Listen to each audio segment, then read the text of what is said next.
Sports Radio, and FS1. For some reason, my IFB is not working. I have no idea why. John, are my things wrong? I don't know. The audience doesn't care, obviously. It's good to have you in on a Friday. I will make my predictions 1 hour from now for the championship games. We have Brandon Staley, new Chargers coach, who faced the Packers last weekend. Will be joining us today. Joy, how are you? I'm great. It's Friday. We're here, and it's championship weekend. It is. Let me start with this. I believe, as of today, the best team in the league is Green Bay. The second best team, as long as Mahomes isn't limping all over the place, is Kansas City. The third best team is Buffalo, and really close to the second best team. And the fourth best team is Tampa. Teams, Green Bay, Kansas City, barely over Buffalo, and then Tampa. I also believe if you held the MVP voting today, it would go in that exact same order. Aaron Rodgers, Patrick Mahomes, Josh Allen, and Tom Brady. We know it's a quarterback league. But more than any year in recent memory, this will be a quarterback weekend. You could say, whoa, what about Mahomes over Aaron? Mahomes is not 100% healthy. What about Josh Allen over Aaron Rodgers? He's never played in this game before. What about Tom Brady over Aaron Rodgers? Right now, athletically, age, it's Aaron. 9:02 Pacific, 2 minutes after noon on a Friday, Aaron Rodgers should win the Super Bowl and is the best quarterback. The other things to consider. This year, because we always know that quarterbacks matter, but this year we don't have a great defense to screw it up. We don't have the 2002 Bucs. We don't have the 2000 Ravens. We don't have the no-fly zone with Denver. We don't have the Legion of Boom 2013 in Seattle. Sometimes you may have the best quarterback, but a great defense screws it all up. We also this year have 4 what we believe to be B+ to A coaches. Bruce Arians, B+, B to B+. Matt LaFleur has been an A in Green Bay. Andy Reid, Sean McDermott. So we don't have what we consider to be a massive coaching advantage or disadvantage to screw it up. We also don't have any team that's at a major deficit with weapons. Green Bay's got a great running back, good O-line. Buffalo's got Stephon Diggs, Cole Beasley, and Josh Allen, frankly, is their running game. Tampa, loads of weapons.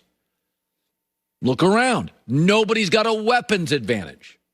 So we have no huge coaching advantage, no huge weapons advantage, no huge defense advantage.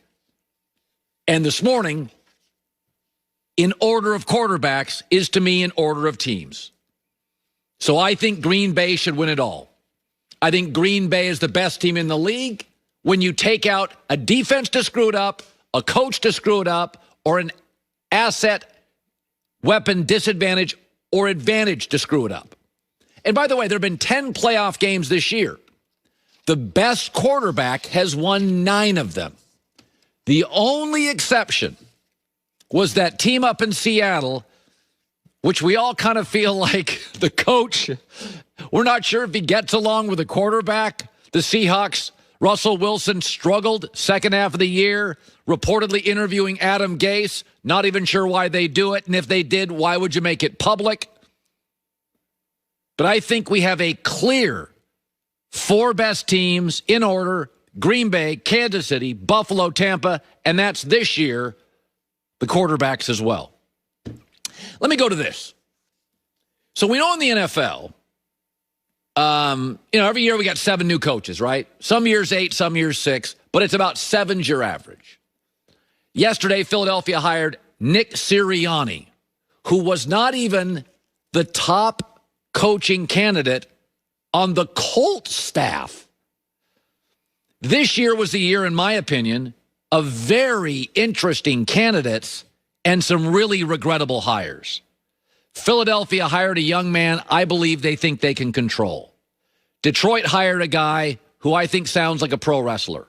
The Jets hired a guy who many like, but can he solve their offensive woes with Sam Darnold? So we went back 5 years, and we went and looked at all the coaching hires for 5 years.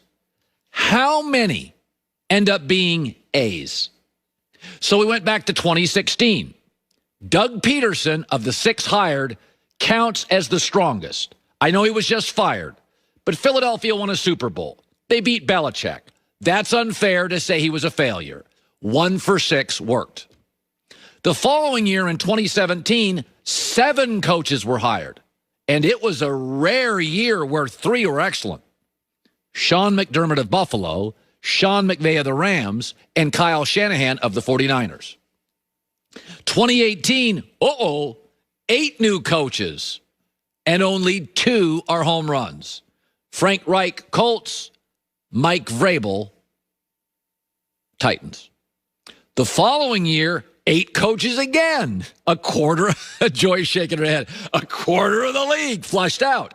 Again, 2 home runs.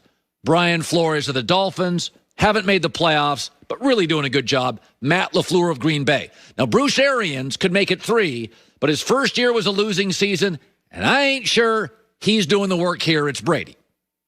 And last year, 2 for 5 so far appear to be excellent hires. Kevin Stefanski of the Browns, Ron Rivera of Washington.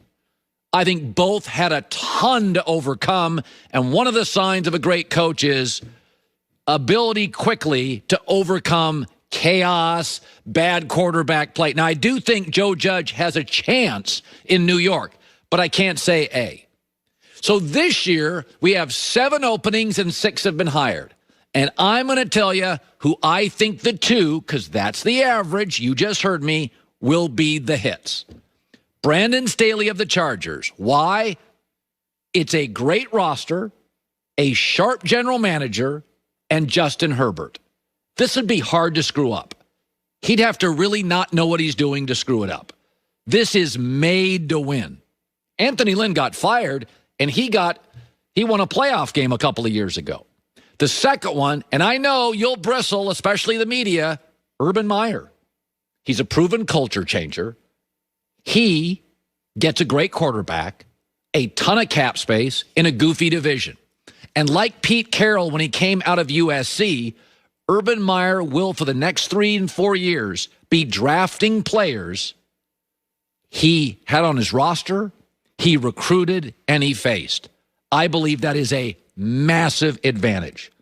Detroit, when's the last time they hired a great coach? Jets, offense is a mess. Did they really solve it? Philadelphia, cap issues, old roster, a head coach with no proven track record. My guess, Brandon Staley Chargers, Urban Meyer Jags. If you go with league average for the last 5 years, those will be the hits. All right.